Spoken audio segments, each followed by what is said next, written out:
Hello everyone, Job Education Channel আপোনাক স্বাগতম জনাইছো। ইতিমধ্যে আপোনালোকে গম পাইছে এডিআৰ ৰিজাল্ট দিব এই কেইদিনৰ ভিতৰতে আৰু যেটো আপোনালোকৰ বিষয়ে উল্লেখ কৰি দিছে যিমানখিনি নতুন ৰিক্ৰুইটমেন্ট আছিল সকলোবিলাকৰ ৰিজাল্ট দিব বুলি কৈছে আৰু লগতে ইয়াতে এটা কথা উল্লেখযোগ্য ৰূপে প্ৰচলিত হৈ আছে কাৰণ মাননীয় হিমন্ত বিশ্ব শৰ্মা ছাৰে সকলোখিনি কথা উল্লেখ কৰি দিছে আৰু আমি আগতে যেহেতু এডভাৰটাইজমেন্ট যেটো নটিচ আহিছে তাতো উল্লেখ কৰিছে যে BA BSc পাস বা গ্ৰেজুৱেট কৰা সকলে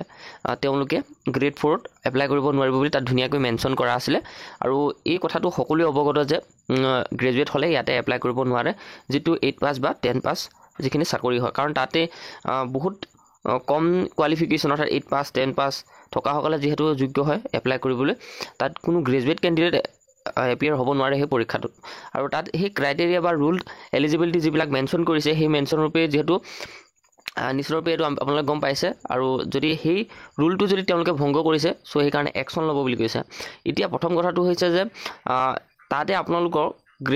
গ্ৰেভিয়েন্স দিবৰ কাৰণে এটা পোৰ্টেল খুলি দিব আৰু সেই পোৰ্টেলটোত যদি আপোনালোকৰ নিয়াৰ অৰ্থাৎ ওচৰৰ যদি লৰাছলি কোনোবাই গ্ৰেজুৱেট হৈ অৰ্থাৎ 8 পাছৰ চাকৰিত যদি পাস কৰে তেনে ক্ষেত্ৰত সেই পাব্লিক গ্ৰেভিয়েন্সটো দিব পাৰিব আপোনালোকে সেই সাইটত গৈ পিনে যে এই লৰাজনে গ্ৰেজুৱেট হৈও কিন্তু চাকৰিটো পাইছে তেনে ক্ষেত্ৰত চৰকাৰে ইউনিভাৰ্সিটিক দায়িত্ব দিব আৰু ইউনিভাৰ্সিটি সকলোখিনি চাব যে হয় নে নহয় সেই ক্যান্ডিডেটজন গ্ৰেজুৱেট হয় নে নহয় হেতু ভালকৈ তাতে তথ্য ৰূপে বিবেচনা কৰিব আৰু যদি তেওঁ গ্ৰেজুৱেট হয় দ্যাট মিন্স তেওঁ চাকৰিটো নাপাব আৰু এনেকৈ কিন্তু বহুত ক্যান্ডিডেটে নিজৰ কোৱালিফিকেশন বিলাক লুকাই ৰাখিছে এতিয়া যিখিনি যোগ্য প্ৰাৰ্থী হয় 8 পাস 10 পাস লৰাছলি কিন্তু চাকৰিটো পোৱা বহুত বেছি টান হৈ গৈছে সো সেই কাৰণে এবাৰ কিন্তু এনেকুৱা ক্ষেত্ৰতে বহুত ডকুমেন্ট ভেৰিফিকেশন ৰিজেক্ট হ'ব আৰু হয়তো এনেকুৱাৰ ফলতে কি হ'ব ৰিজাল্টৰ যেটো এপইন্টমেন্ট হয় এপইন্টমেন্টৰ ক্ষেত্ৰত প্ৰভাৱ পৰিব পাৰে কিয়নো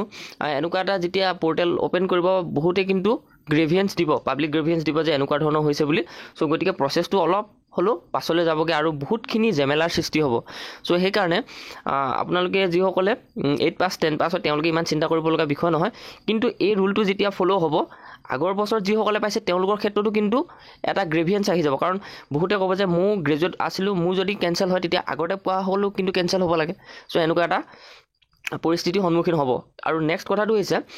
এই ক্ষেত্ৰত আপোনালোকে জানে যেহেতু মই যেটো হ'ব পাৰে হেতুহে মেনশন কৰিছো কথাখিনি আৰু বহুতে সুধি আছিল যে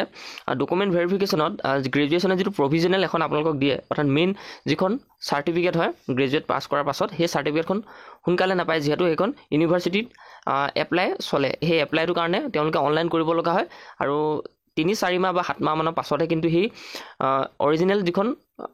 সাৰ্টিফিকেট হয় সেইখন পায় কিন্তু যি সকলৰ লগত এতিয়া প্ৰভিজনেলখন আছে তেওঁলোকে সেই ডকুমেন্ট ভেৰিফিকেশনত এই প্ৰভিজনেলখনে আপোনালোকক কাম দিব বহুতে এই কথা টেনচন লৈ আছিল আৰু লগতে কাট অফটোৰ ওপৰত বহুতে কৈ আছিল কাট অফৰ কথা ভিডিও দিবলৈ গতিকে আমি এই হেখৰ সময়তে কাট অফৰ ভিডিও নিদু কাৰণ আপোনালোকে জানে নেগেটিভ মাৰ্ক কিমানখিনি ইম্প্যাক্ট পেলাব কাৰণ এপিএসসি আগতে যেটো হৈছে যত এক্সাম হৈছে তাত কিন্তু যেতিয়া নেগেটিভ মাৰ্ক ইনক্লুড হৈ গৈছে তেতিয়াৰ পৰা কিন্তু বহুতখিনি পাৰ্থক্য আপোনালোকে দেখি পাইছে 70-80 এনেকুৱা ধৰণৰ হৈছে কিন্তু এবাৰ কি হয় নাজানো আমাৰ গ্ৰেড 3 চাকৰি হয় ইয়াতে হয়তো বহুত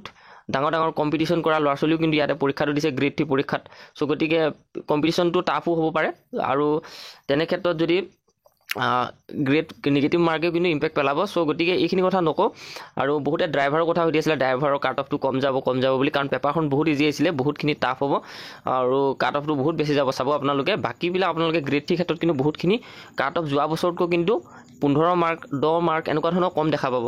এইখিনি আমি ক'ব পাৰো কাৰণ ইয়াতকৈ যদি আমি কম কওঁ তেতিয়া বহুত ক্যান্ডিডেটে ভালো পায় বা বেয়াও পায় কিছুমানে কমেন্টটো জানে সো এইখিনি কথা নকও আৰু যি সকলে 8 পাস 10 পাছত এবাৰ গ্ৰেড 4 চাকৰি ল'ম বুলি আছে তেওঁলোকৰ কাৰণে এটা সুযোগ হ'ব কাৰণ এনেকুৱা এটা পোৰ্টেল যদি ওপেন কৰি দিয়ে গ্ৰেভিয়েন্সৰ কাৰণে সো দ্যাট মিন্স বহুতখিনি পাব লগা লৰাছলি চাকৰি কৰিব তো ইমানে আছিল ইনফৰমেশনটো জনালো আৰু ডকুমেন্ট ভেৰিফিকেশন আৰু কি ডকুমেন্ট প্ৰয়োজন হ'ব সেইখিনি বিষয়লৈ আমি পাছৰ পৰ্যায়ত জনাম কাৰণ এতিয়ালৈকে অফিচিয়েল কোনো ধৰণৰ আপোনালোকৰ ডকুমেন্ট কি ৰিকোয়াৰ্ড হ'ব সেইখিনি এতিয়ালৈকে মেনশন কৰা নাই সো আমাৰ ভিডিওটো চাই ভাল পাইছে নিশ্চয়কৈ চেনেলটো সাবস্ক্ৰাইব কৰি ৰাখিব আৰু যিমানখিনি ইম্পৰ্টেন্ট তথ্য হয় আপোনালোকক জনাবলৈ চেষ্টা কৰিম